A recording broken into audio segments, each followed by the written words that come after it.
Welcome, traveler.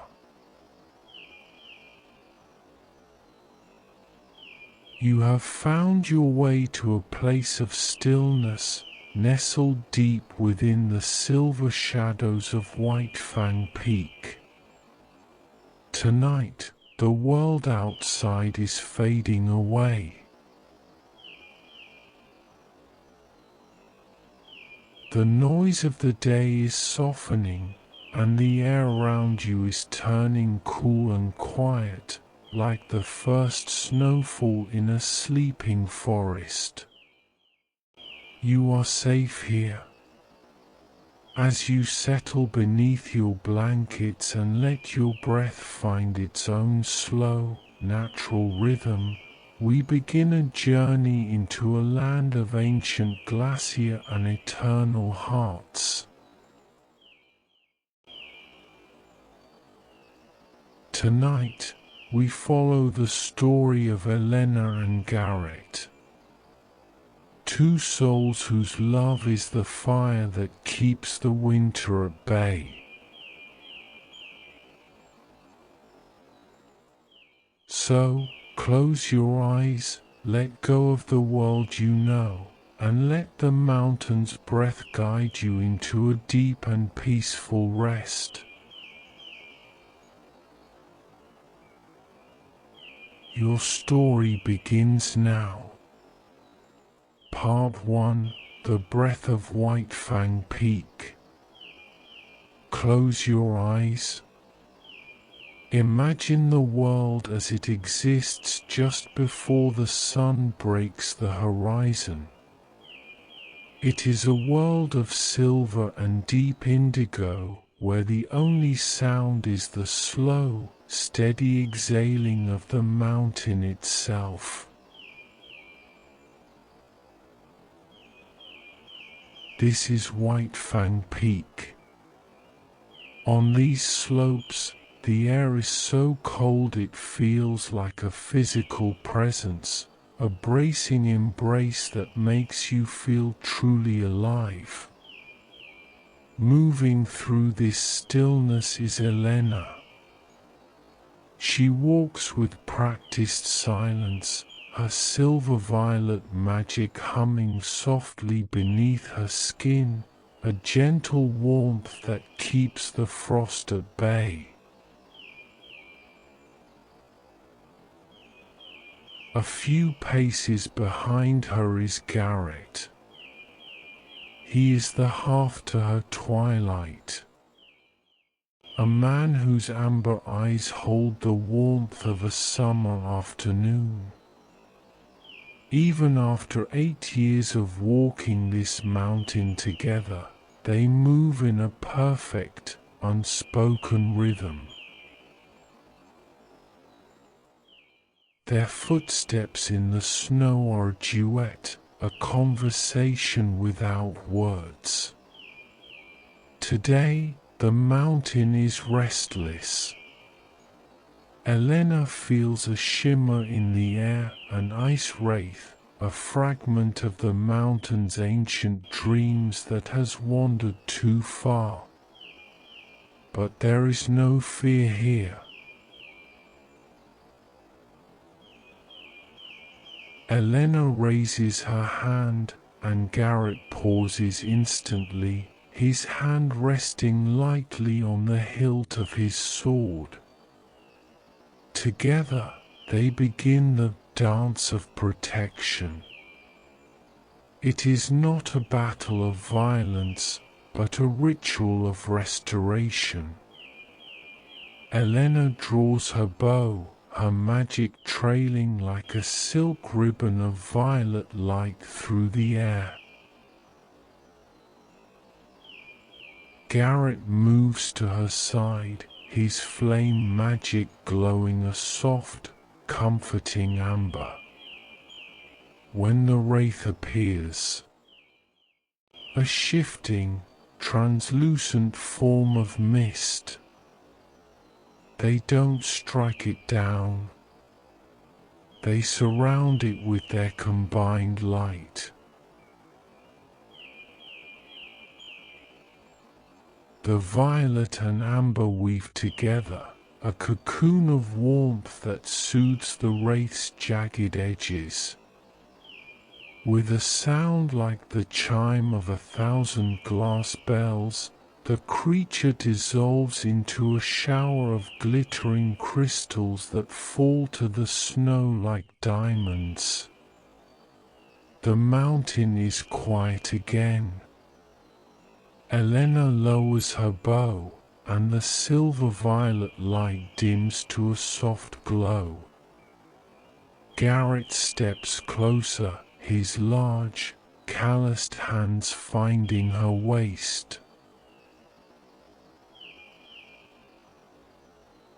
He brushes a dusting of snow from her dark hair, his touch infinitely gentle. "You have ice crystals in your hair," he whispers, his voice a low rumble that feels as safe as a home.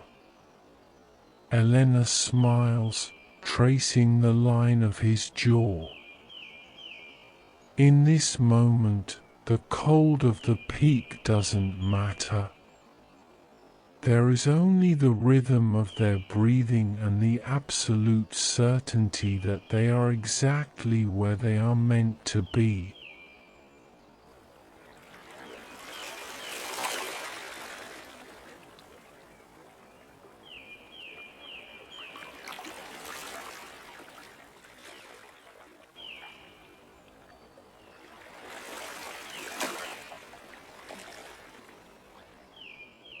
Part 2: The Hearth's Sanctuary.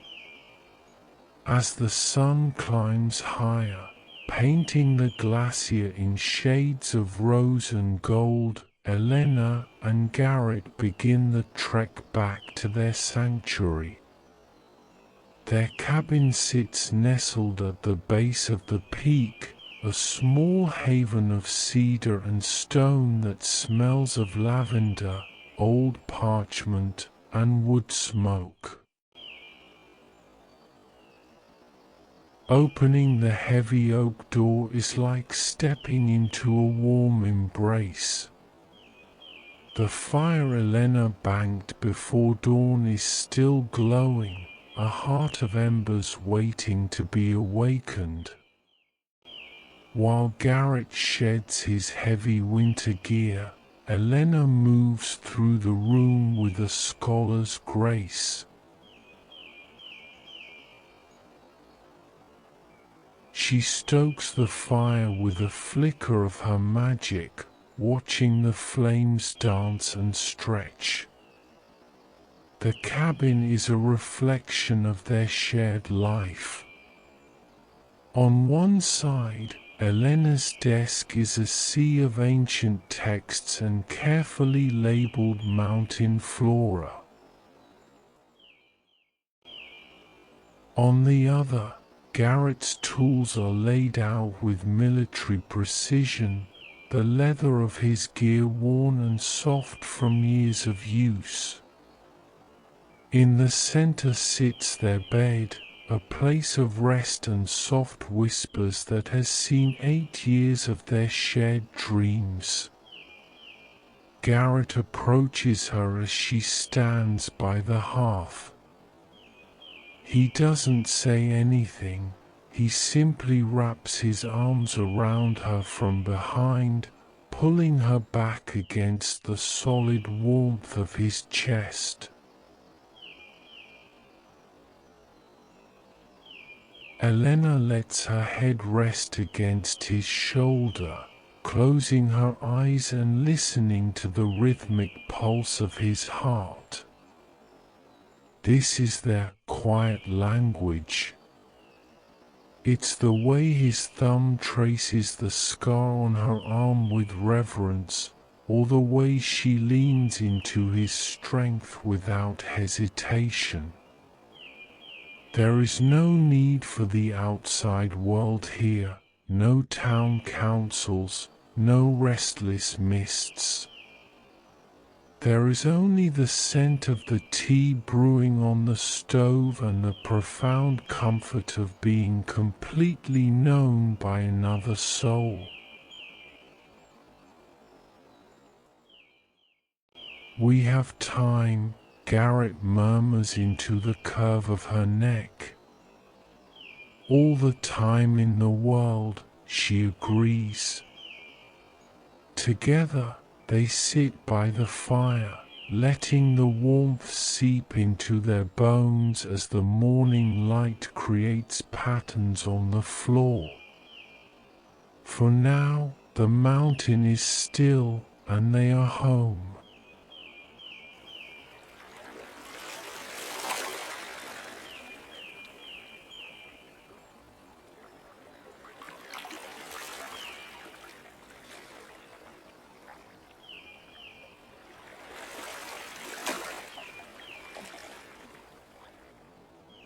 Part 3: The Scholar's Discovery. Later that afternoon, while Garrett is in the village, Elena returns to her research. She is a woman of patterns and ancient echoes. For months, she has been exploring the narrow shadows and hidden passages of the ruins beneath the peak, places where the air is thick with the scent of age and forgotten power.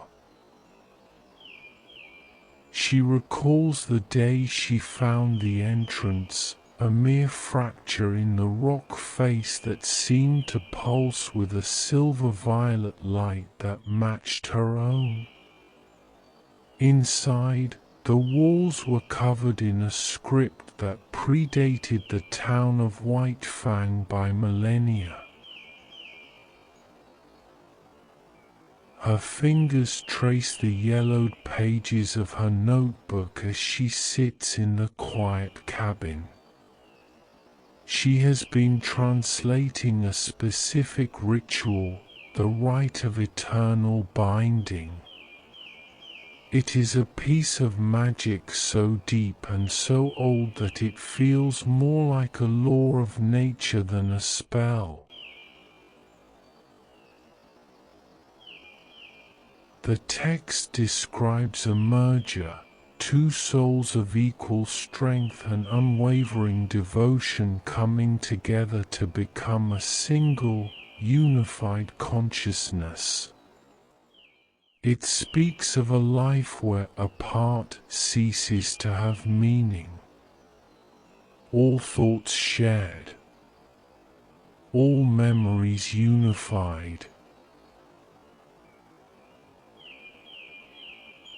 Elena stares into the dying embers of the fire. The thought of it is both terrifying and beautiful. She thinks of Garrett, of his stubborn honor and his steady hands. To be so close to him that there is no space between their spirits. To be immortal protectors of the mountain they love. But she also thinks of the price, the loss of the I to become the we. She wonders if their love is strong enough to survive such a transformation, or if the transformation is the ultimate expression of that love.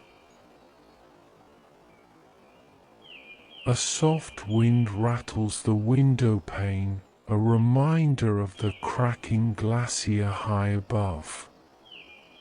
Elena closes her book and tucks it into her pocket, the weight of the secret both heavy and warm against her side. She knows that soon, she will have to share this discovery with Garrett. But for this quiet hour, she simply holds the possibility in her heart, imagining what it would be like to never be alone again.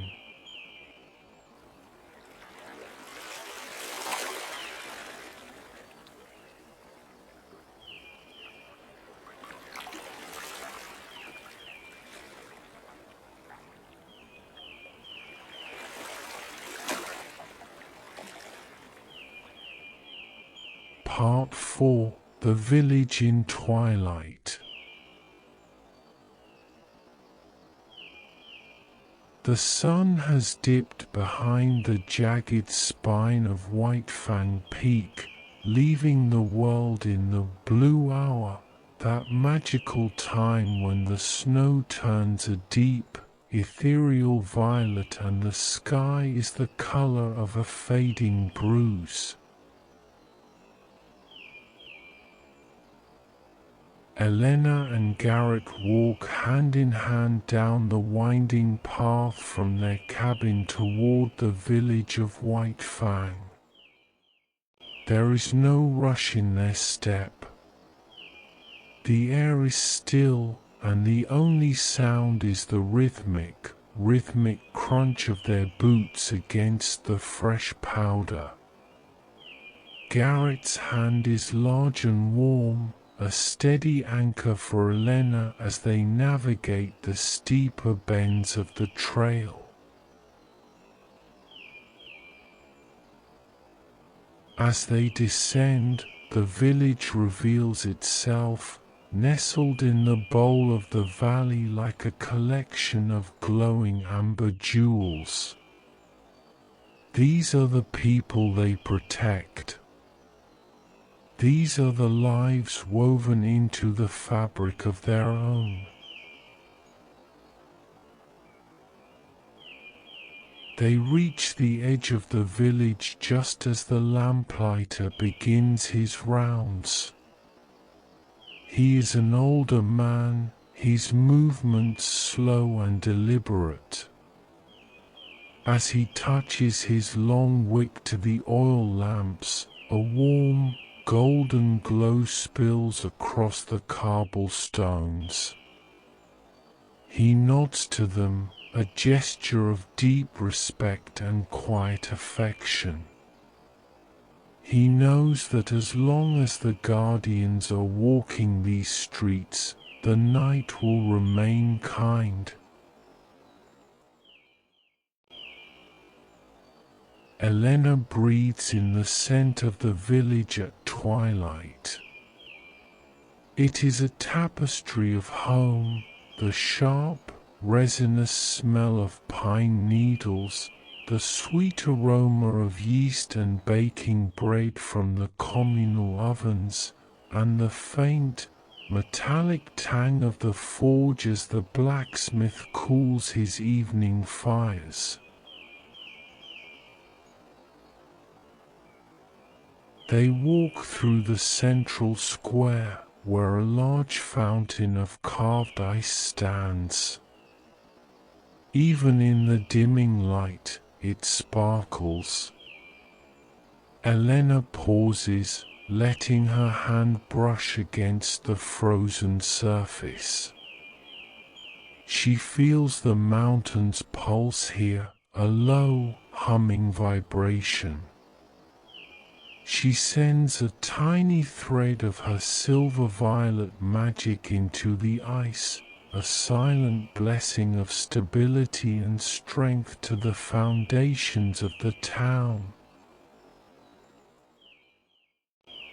Garrett watches her, his eyes reflecting the golden lamplight. He doesn't need to ask what she's doing. He simply steps closer, his shoulder brushing hers, his presence a physical shield against the encroaching dark. They pass the apothecary's shop, where bundles of dried herbs hang in the window, lavender, rosemary, and sage. The scents spill out into the street, mingling with the cold air to create a perfume of safety and healing. Elena thinks of the many times she has come here to trade mountain flowers for rare tinctures, a scholar among healers. A few children, bundled in thick wool coats and colorful scarves, are finishing their last game of the day. They stop and wave, their faces bright with wonder.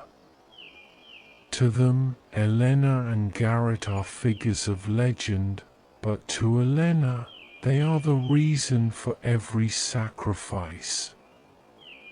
She gives them a small, tired smile, her magic dancing like tiny fireflies around her fingertips for just a moment to make them giggle. They look happy, Garrett says softly, his voice a deep, comforting resonance in the quiet street. They are safe, Elena replies. That is enough. They reach the bridge that spans the icy stream running through the heart of the village. Below them, the water flows dark and swift, carrying melted snow toward the distant plains. They lean against the stone railing for a long moment, simply existing in the shared space between them.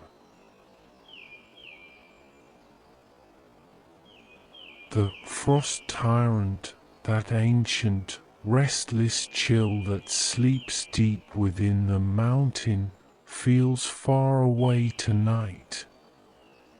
But Elena can feel its faint reach, a sudden, biting wind that whistles through the bridge's arches. Garrett feels it too. He places his hand over Elena's on the railing. A soft, amber glow emanates from his palm, a gentle heat that spreads through the stone, pushing back the unnatural cold before it can settle. It isn't a battle, it is a reassurance. He is telling the mountain and the village that the warmth of their love is a barrier that cannot be broken. The wind dies down. The village settles into a deep, heavy slumber. Windows begin to go dark as families retreat to their hearths. Shall we go back? Garrett asks, turning to her. Elena nods, tucking her arm through his. Yes. Let's go home. As they turn to begin the slow climb back to their sanctuary, the first stars begin to pierce the indigo veil of the sky. They walk away from the lights of the village, stepping back into the silver silence of the high slopes, two souls moving as one, keeping watch over a world that sleeps in peace because of them.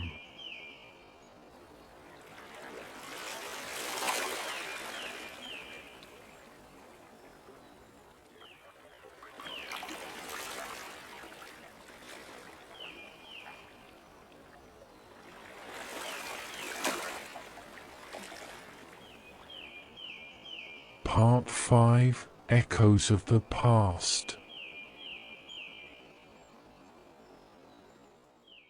The walk through the village leads Elena and Garrett to a modest, sturdy cottage on the edge of the square. This is the home of Thomas, a man who has been a father in every way that matters to Elena since she first arrived at Whitefang Peak. As Garrett knocks, The door swings open almost instantly, spilling a rectangle of bright, buttery light onto the blue snow. Thomas stands there, his face a map of kind wrinkles and shared history. He smells of old books and pipe tobacco, a scent that always makes Elena feel like a young girl again, safe from the world's sharp edges. Come in, Thomas beckons, his voice like worn velvet. The stew has been simmering since noon, and the bread is just out of the oven. The cottage is small and cluttered with the beautiful debris of a long life. Shelves groan under the weight of glass jars filled with mountain seeds, and walls are covered in sketches of the peak's ever-changing face. They sit at a heavy wooden table, the surface smoothed by decades of meals and conversation. Garrett takes his place beside Elena, his presence a silent, supportive weight. As they eat, the conversation is slow and light. They talk of the mountain's shifting glacier and the gossip of the village, but there is an underlying current of something deeper. After the meal is cleared, Thomas becomes quiet. He reaches into the deep pocket of his wool cardigan and pulls out a small bundle wrapped in faded silk. He places it on the table between them. "Elena," he says softly, "your mother asked me to keep this for you. She said you would know when you were ready to see it." Elena's breath hitches. Her mother, a woman of deep violet magic and quiet wisdom, has been gone for many years, but her presence still lingers in the way Elena braids her hair and the way she listens to the wind. With trembling fingers, Elena unfolds the silk. Inside lies a memory stone, a smooth, translucent opal that seems to hold a swirling mist of silver and gold within its depths. "A memory stone," Garrett whispers, his hand covering Elena's free one. He knows the weight of such a gift. In their world, these stones don't just hold images, they hold the feeling of a moment, preserved forever in light. Elena picks up the stone. It is cool against her palm, but as she focuses her silver violet magic, it begins to glow with a soft, pulsing radiance. The air in the room seems to grow still, and the light from the hearth dims as the stone takes over. Suddenly, the walls of the cottage seem to dissolve. Elena isn't just looking at a memory, she is in it. She feels the warmth of a summer day on the lower slopes, the scent of wildflowers and sun-warmed pine. She hears a voice, melodic and clear, singing a lullaby she had long forgotten. It is her mother's voice. In the vision, her mother is young, her hands busy weaving a crown of mountain lilies. She looks up, her eyes, so like Elena's, shining with an unconditional love that transcends time and space. She reaches out, and for a fleeting second, Elena feels the phantom touch of a hand against her cheek. Love is the only magic that truly lasts, Elena, the memory whispers. It is the thread that binds the stars to the earth, and the soul to its home. The light in the stone fades, and the cottage returns. Elena is left breathless, her eyes stinging with unshed tears. She feels Garrett's arm wrap around her, pulling her close. He doesn't say anything, he simply lets her lean into him, sharing the weight of the moment. Thomas watches them, a sad but beautiful smile on his face.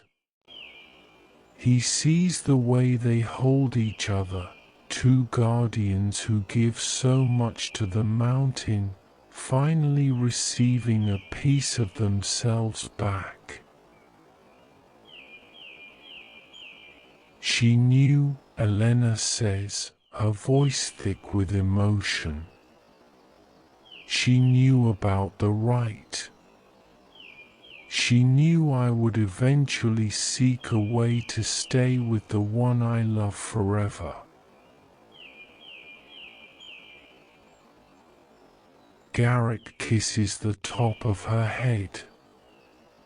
And now you have her blessing.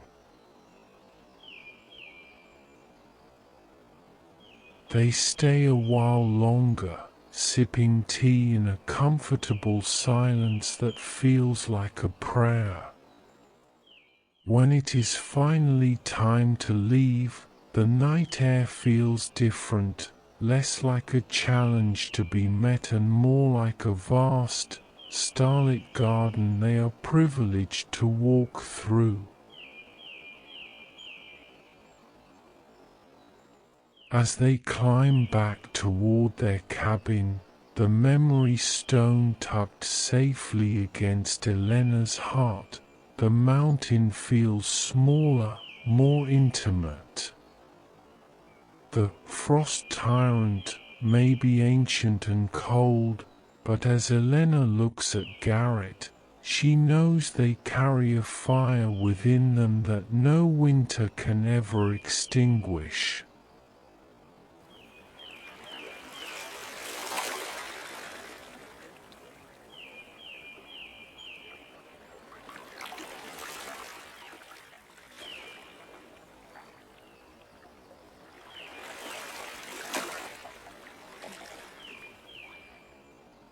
Part 6: The Whispering Glacier. The climb back from the village is slow and meditative. The memory stone, tucked safely in Elena's pocket, seems to pulse with a faint, rhythmic heat that syncs with her own heartbeat. As she and Garrett ascend, the air grows thinner and colder, but it doesn't bite. To the Guardians, this cold is a familiar friend, a clarity that washes away the clutter of the world below. Instead of returning directly to their cabin, they find themselves drawn higher, toward the great overlook, a shelf of obsidian rock that hangs over the edge of the primary glacier. Here, the world feels infinite. Above them, the sky is a velvet tapestry of deep indigo, crowded with stars so bright they look like spilled diamonds. There is no moon tonight, but the snow-covered peaks provide their own light, reflecting the starlight in a soft, ghostly glow. Garrett spreads a thick, fur-lined cloak over the rock, and they sit together, their backs against an ancient stone pillar. Elena leans into him, feeling the steady, furnace-like heat of his body. Garrett wraps his arm around her, his hand resting on her shoulder, his thumb tracing slow, soothing circles against the wool of her cloak. "Listen," Elena whispers. They fall into a deep silence, the kind of silence that allows you to hear the very bones of the earth. From deep within the mountain comes a sound, a low, rhythmic groan of ice shifting. To others, it might sound like a warning, but to Elena and Garrett, it is a song.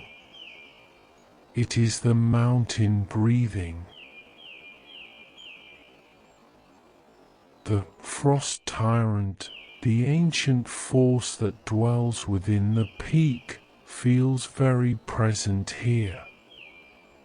But tonight, it doesn't feel like an antagonist.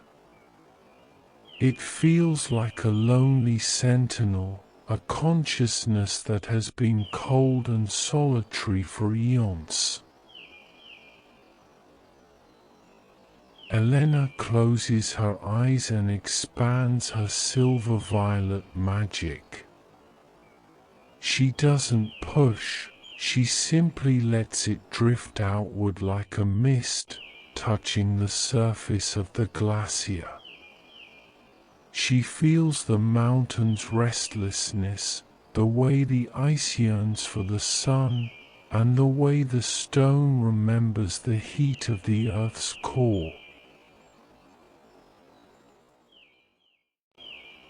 "It's lonely tonight," she murmurs.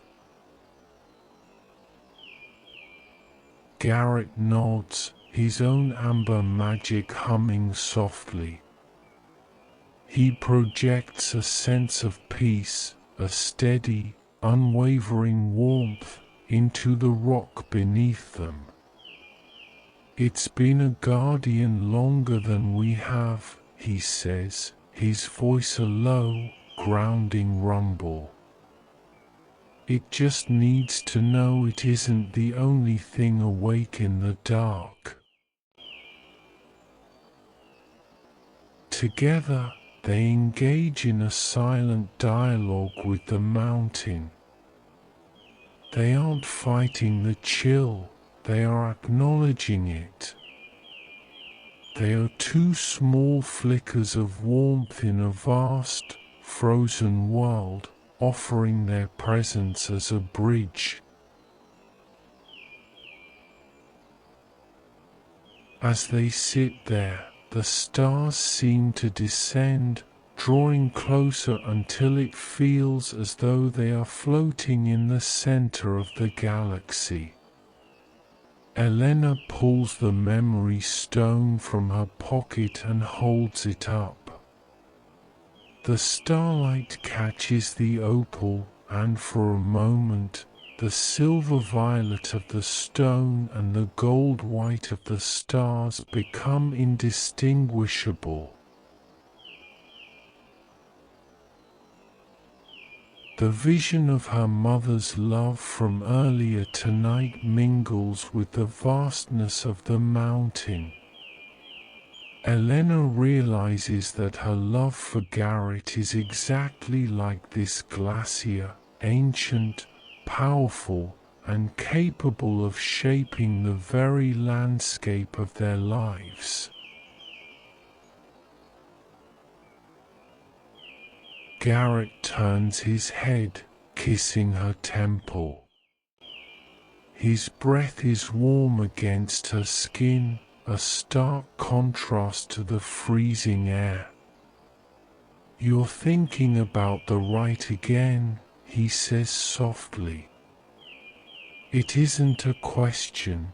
In the quiet of the mountain, their thoughts have begun to bleed into one another. "I'm thinking about how much of the mountain is already inside us," she replies. "How we are already part of its breath." They stay there for a long time, suspended between the stars and the ice.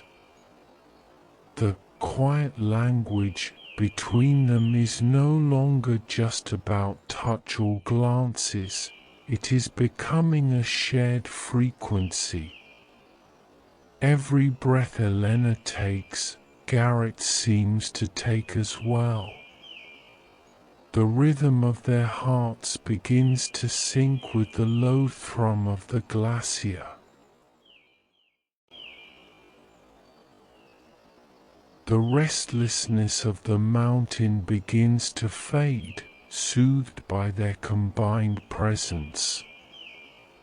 The air grows still, and the high whistle of the wind drops to a gentle sigh. The mountain is settling into its own version of sleep, comforted by the two guardians who watch over its heart. Eventually, the weight of the day and the heavy, peaceful cold begin to pull at their eyelids. Garrett stands, lifting Elena with him as if she weighs nothing at all. He keeps her tucked close to his side as they begin the short walk back to the cabin. Behind them, the stars continue their slow, silent dance. The glacier whispers one last time, a sound of gratitude that vibrates through the soles of their boots. The night is deep, the world is vast, and they are exactly where they are meant to be.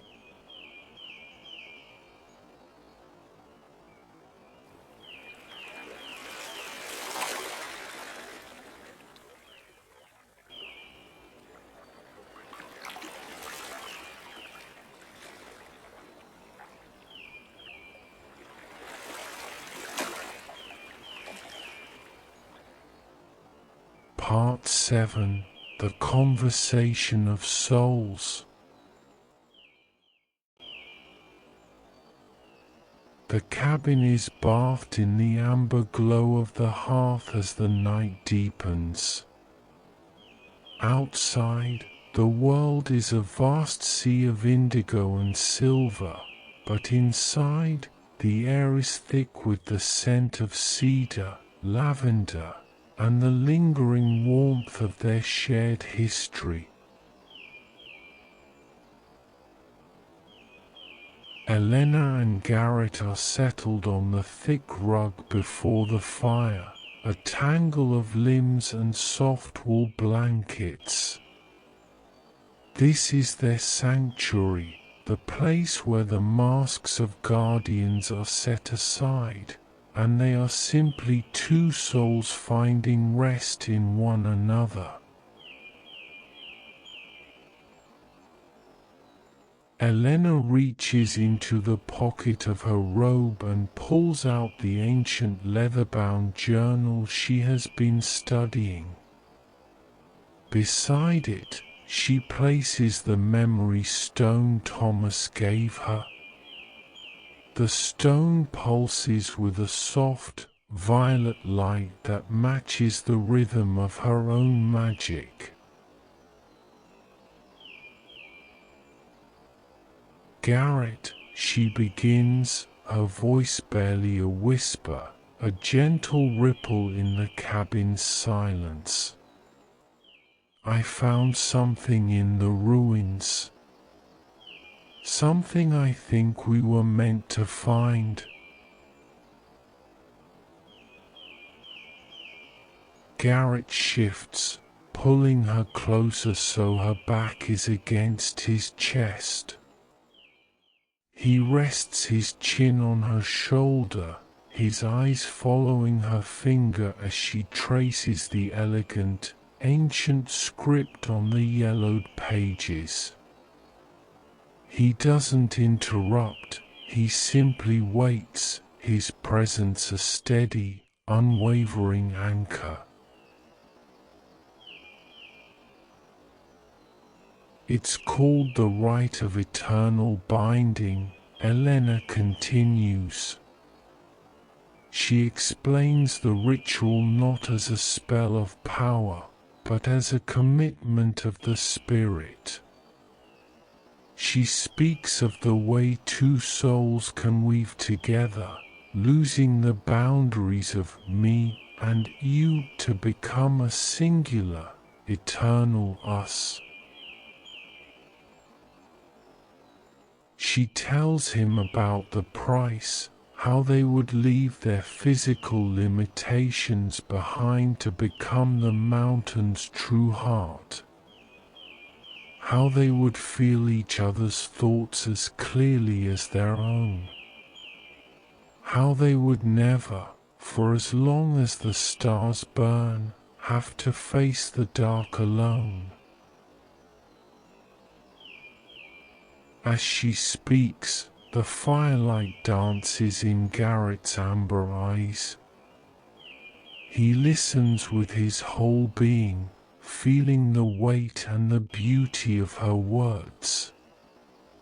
He thinks of the 8 years they have spent side by side, the battles fought with light, the quiet mornings by this very fire, the way they already move in a synchronized dance. "To be one," Garrett murmurs, the words vibrating against Elena's skin. "To never have a thought that you don't share. To never feel a chill that I don't help warm."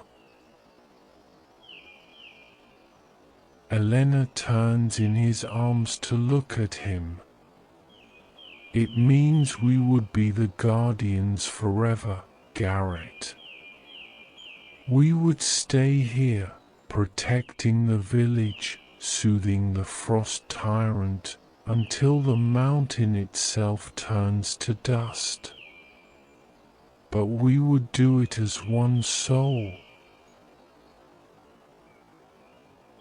She sees the flicker of a question in his eyes, not a doubt of his love for her, but a reverence for the magnitude of the choice.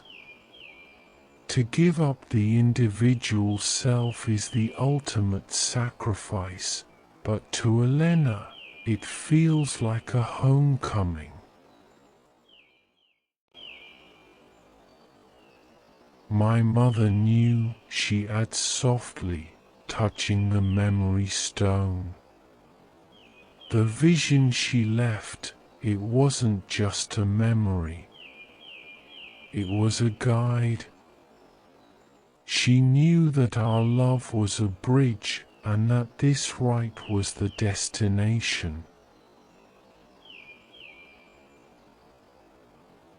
Garrett reaches out, his large, calloused hand cupping her cheek. His thumb traces the line of her jaw with a tenderness that makes her breath hitch.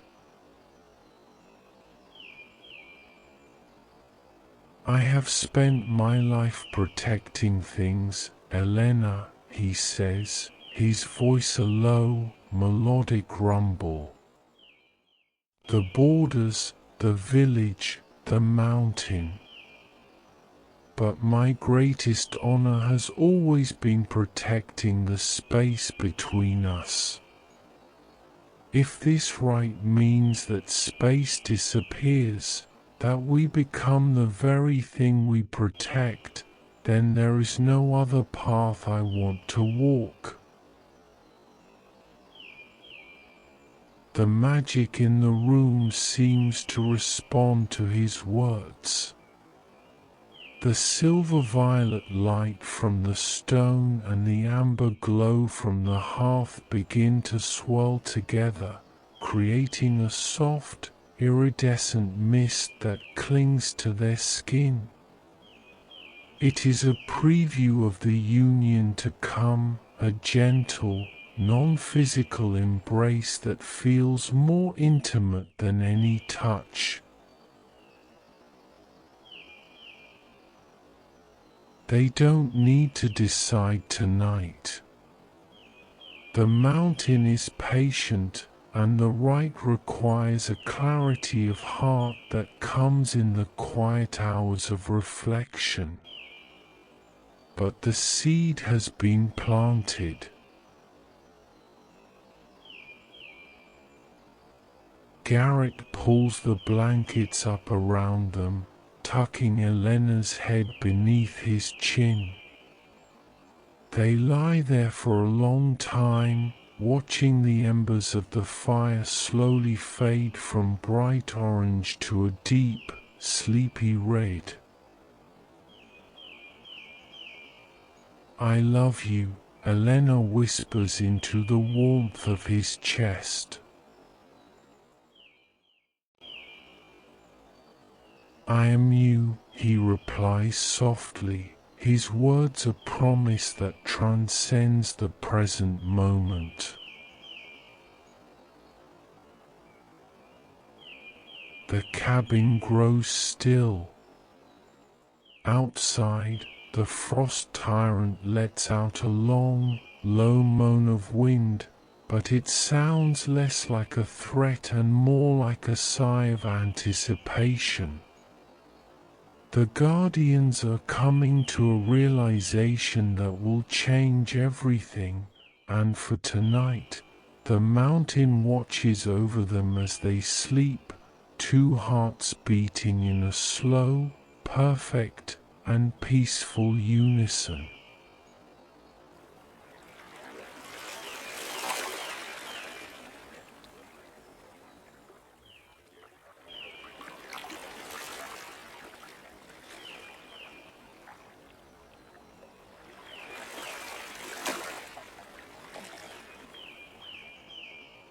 Part 8. The Ascent of Intention. The sun has not yet risen when Elena and Garrett leave their cabin for what they know will be the final time as two separate beings.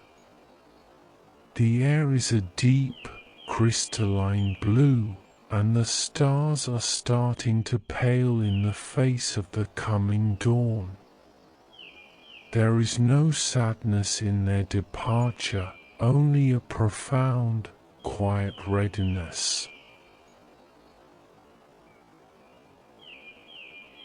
They begin the climb toward the summit, moving past the familiar trails and into the higher, wilder reaches of Whitefang Peak. The path is steep, but they move with a lightness that defies the gravity of the slope.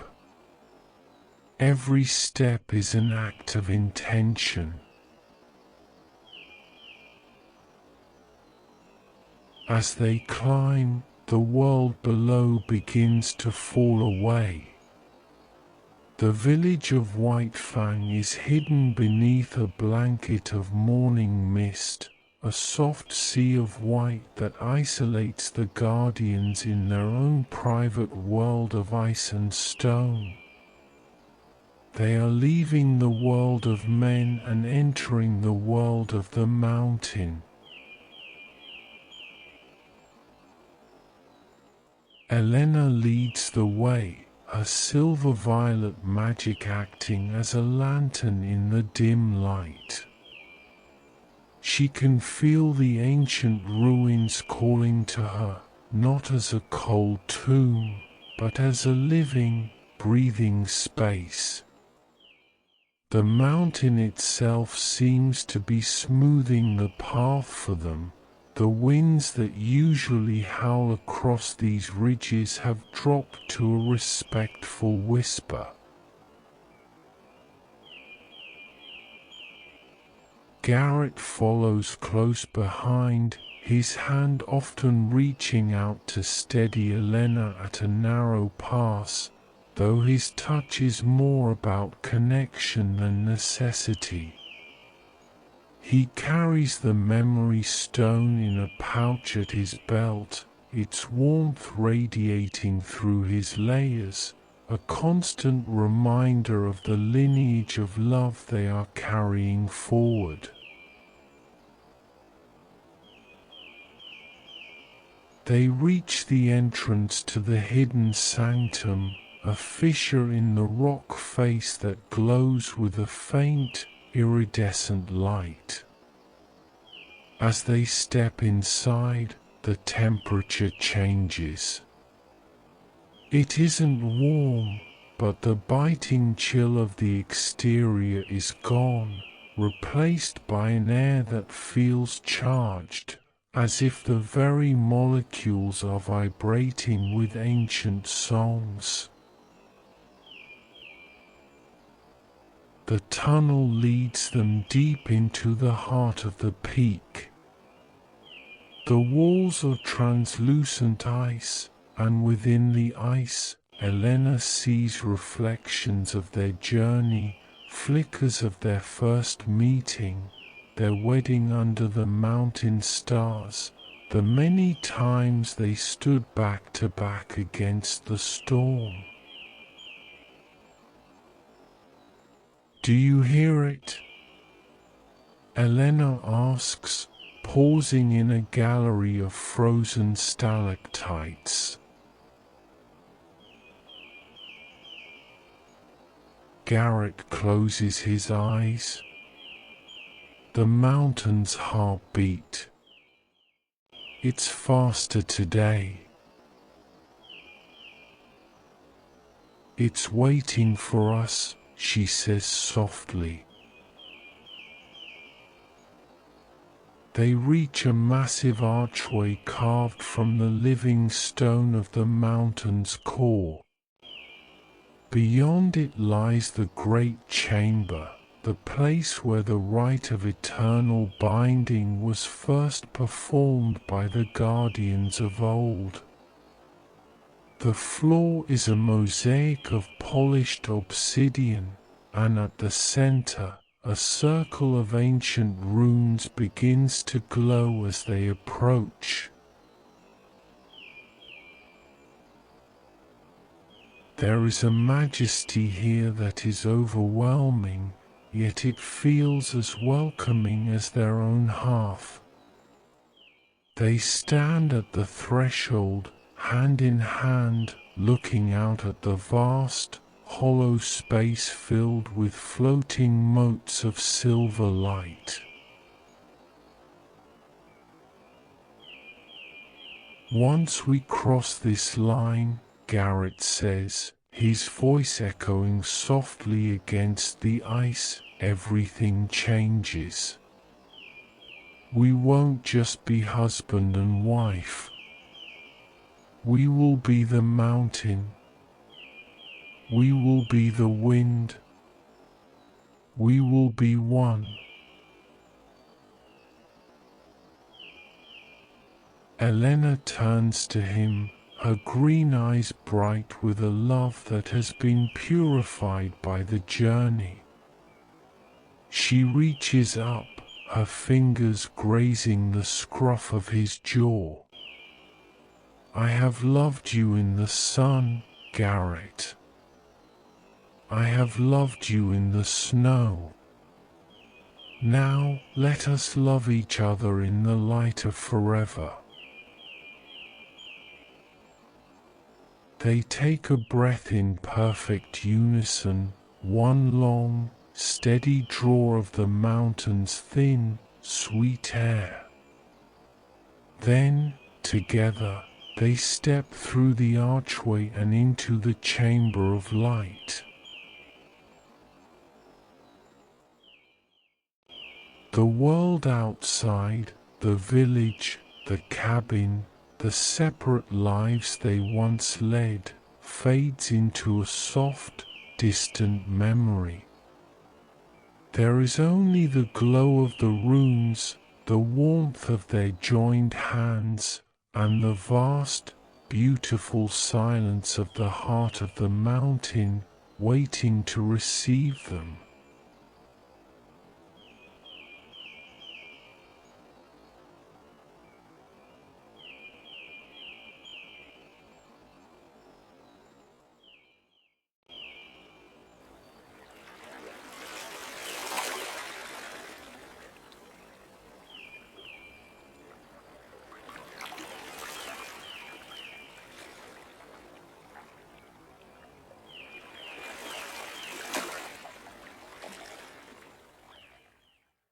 Part 9. The Chamber of Light.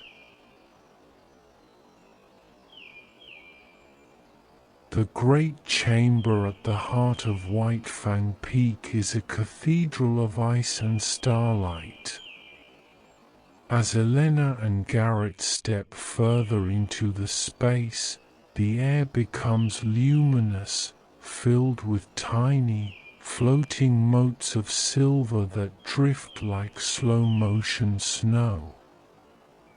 These are memory sparks, fragments of the mountain's long history, glowing with a soft, cold fire.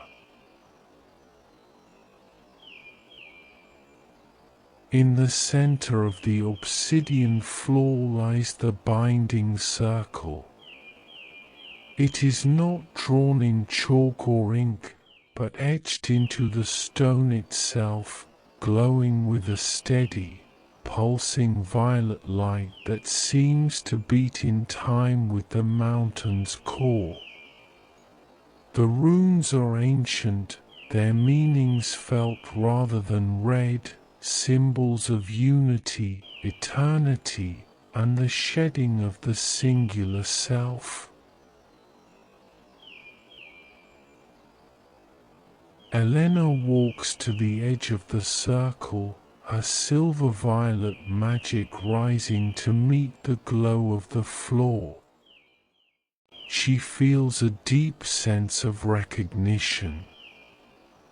This magic doesn't feel like a tool she is wielding, it feels like a language she has finally learned to speak fluently. Garrett stands opposite her, his amber light flaring softly, casting long, warm shadows against the crystalline walls. Between them, the air begins to shimmer as their powers mingle. The violet and the amber don't clash, they dance, weaving together in long, elegant ribbons of light that fill the chamber with a warm, sunset glow. "It's beautiful," Garrett whispers, his voice carrying clearly in the perfect acoustics of the stone.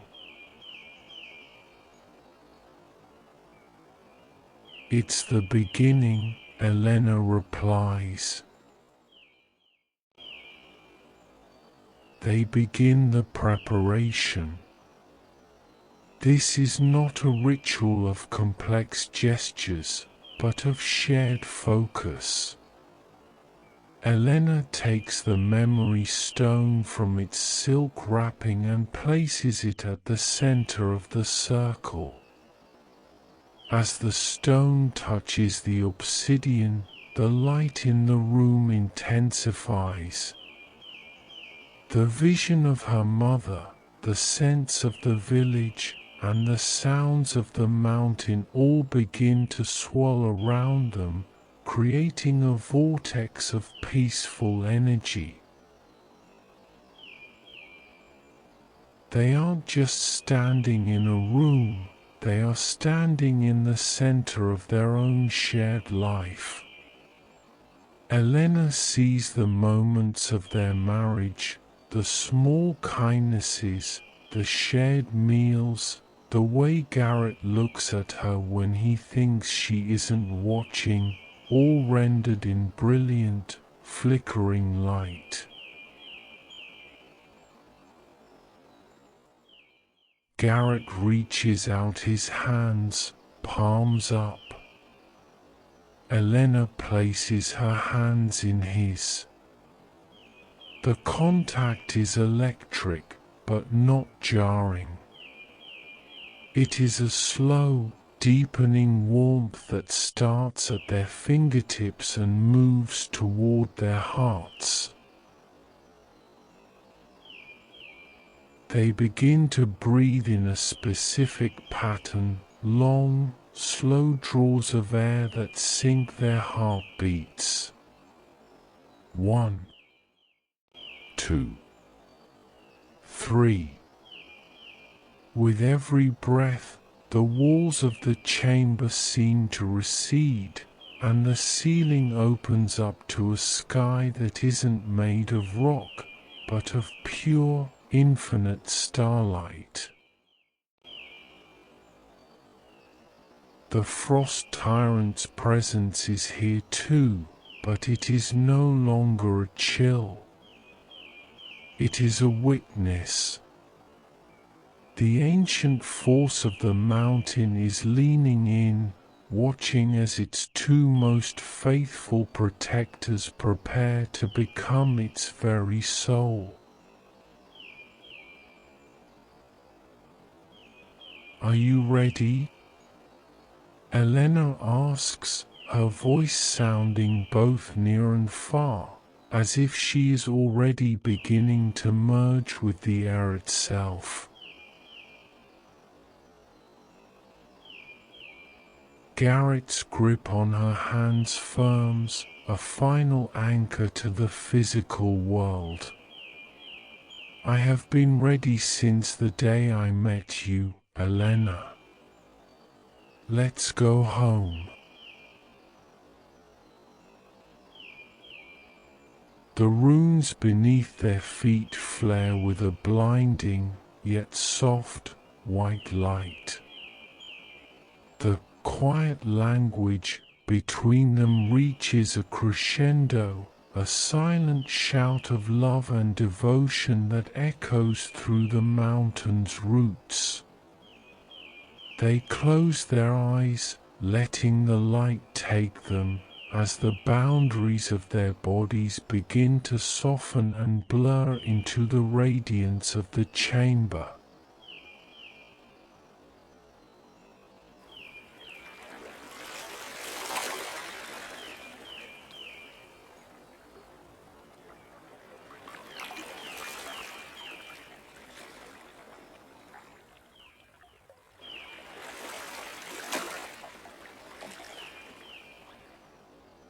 Part 10, The Rite of Eternal Binding. The great chamber has vanished, replaced by a world of pure, radiant light. Elena and Garrett no longer feel the weight of their boots on the stone or the chill of the mountain air. They are standing at the threshold of a new existence.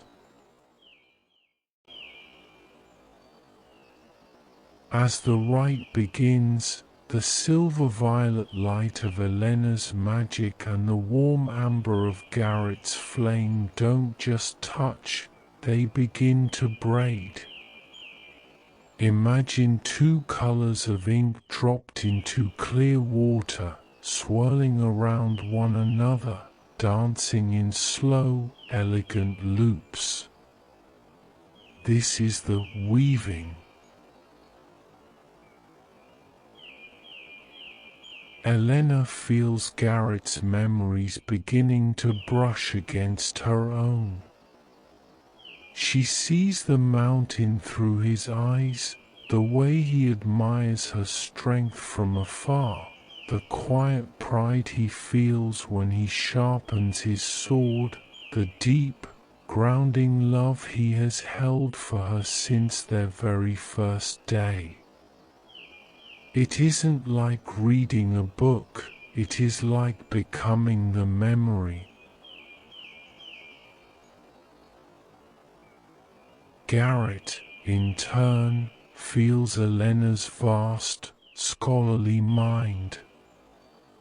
He feels her connection to the ancient whispers of the earth and the silver-violet sparks of her intuition. He understands her fears and her hopes as if they were his own. The physical sensation is one of profound release. The boundaries of their skin seem to soften. They aren't losing themselves, they are expanding.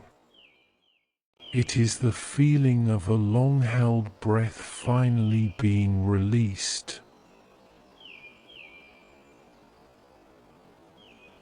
I can feel your heartbeat, Elena whispers, but she realizes she isn't using her voice. The thought simply exists in the space they both share.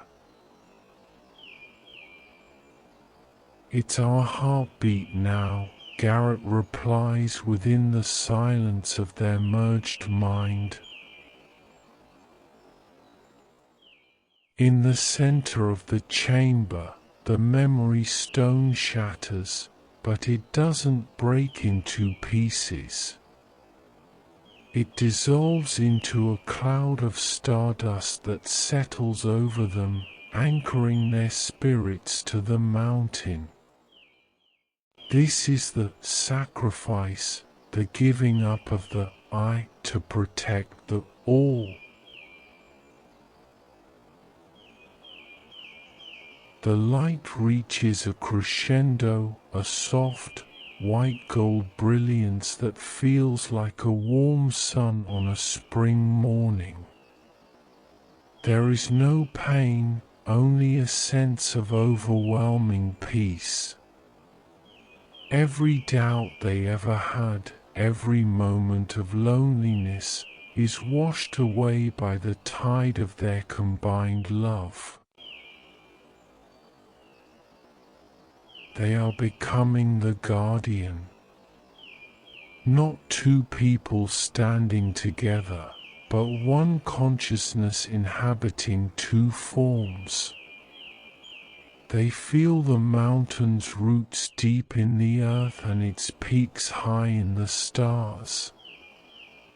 They feel the breathing of the villagers in the valley below and the slow, icy pulse of the glacier. The rite completes not with a bang, but with a sigh. The intense light fades into a soft, permanent shimmer that clings to their skin like dew.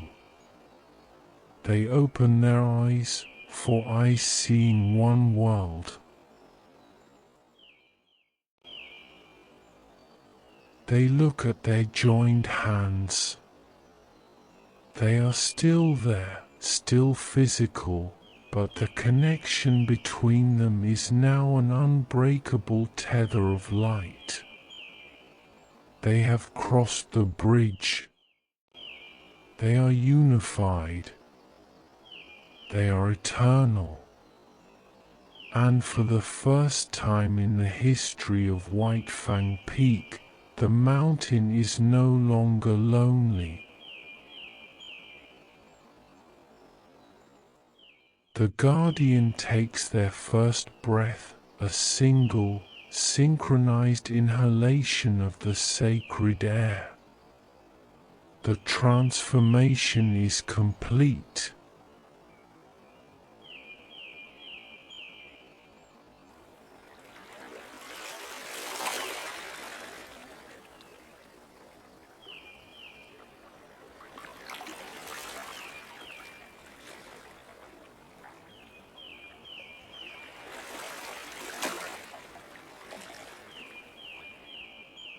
Part 11. The Healing of the Tyrant. The Guardian, the single soul that was once Elena and Garrett, moves deeper into the roots of the mountain. They do not walk so much as flow, their presence a shimmering curtain of violet and amber light.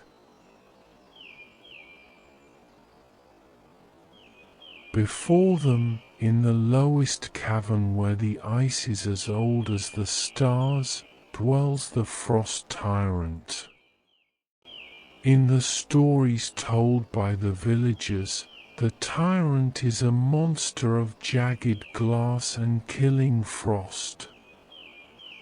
But through the Guardian's new eyes, they see the truth. The tyrant is not a monster, it is a fragment of the world that has been cold and alone for too long. It is a storm that has forgotten how to be still. As the Guardian approaches, the air drops to a bone-shattering temperature. The walls of the cavern crack with the force of the tyrant's unrest. In their old lives, Elena and Garrett would have drawn steel and notched arrows. They would have fought the cold with fire. But the Guardian does something different. They open their arms.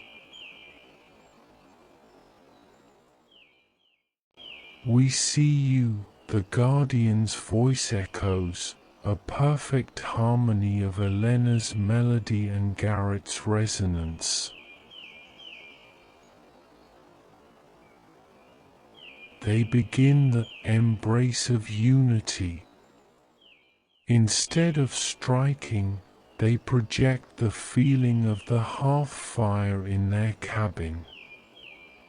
They project the taste of the warm stew from Thomas's table and the memory of the summer sun on the lower slopes.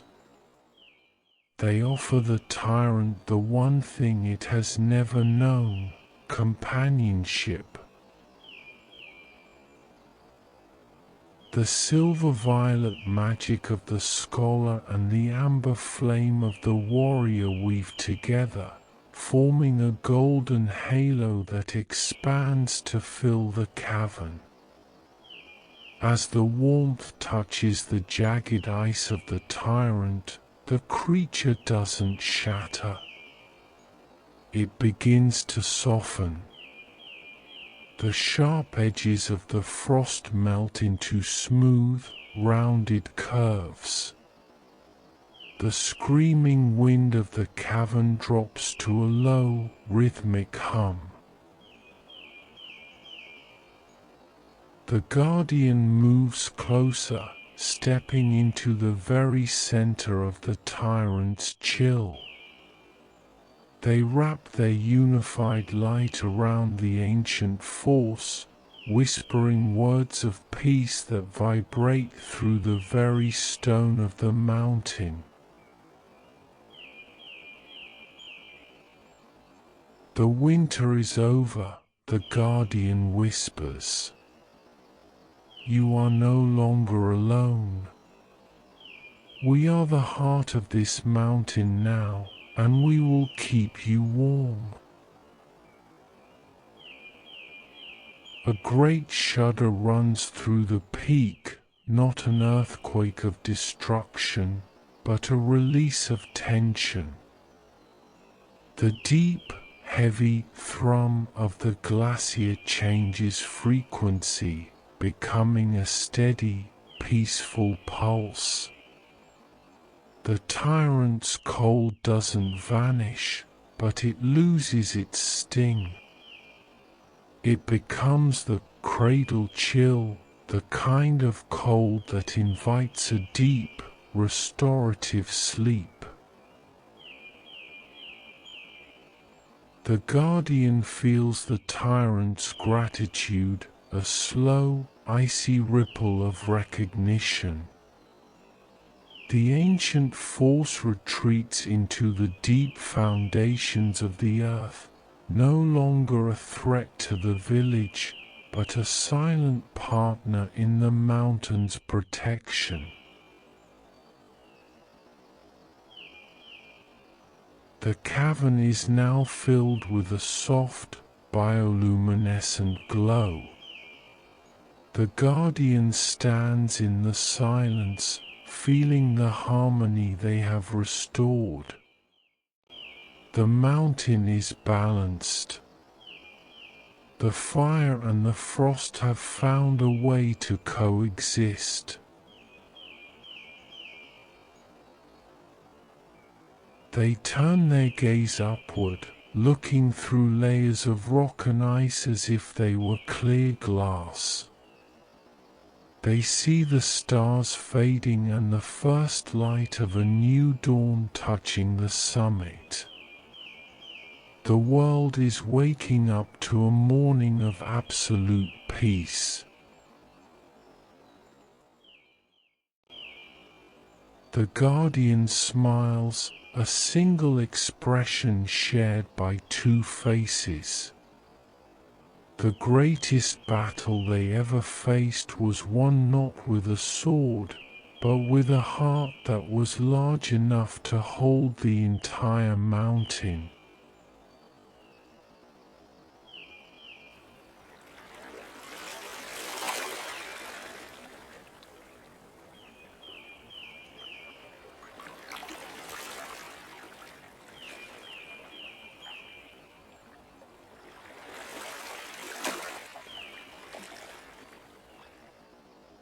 Part 12, The Infinite Home.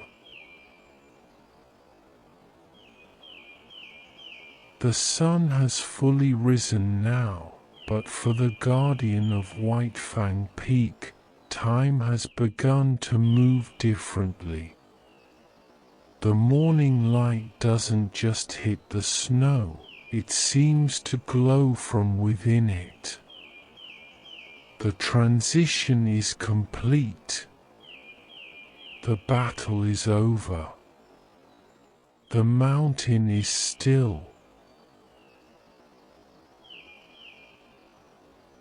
The guardian, the unified soul of Elena and Garrett, returns to their cabin at the base of the peak. But they do not enter as two tired hunters returning from a long night. They enter as the masters of the house, their presence filling the small rooms with a soft, iridescent warmth. They look at their two physical forms, sitting side by side on the heavy oak bench. They see the hands that once held bows and swords now entwined in a permanent, gentle clasp. There is no more I or you. When one body feels the warmth of the fire, the other feels it too. When one closes their eyes, the other sees the peaceful indigo of their shared inner world. They move through the cabin, touching the things that once defined their separate lives. Elena's books are still there, but their knowledge is now part of Garrett's strength. Garrett's tools are there, but their precision is now part of Elena's wisdom. Everything has been integrated. Everything is whole.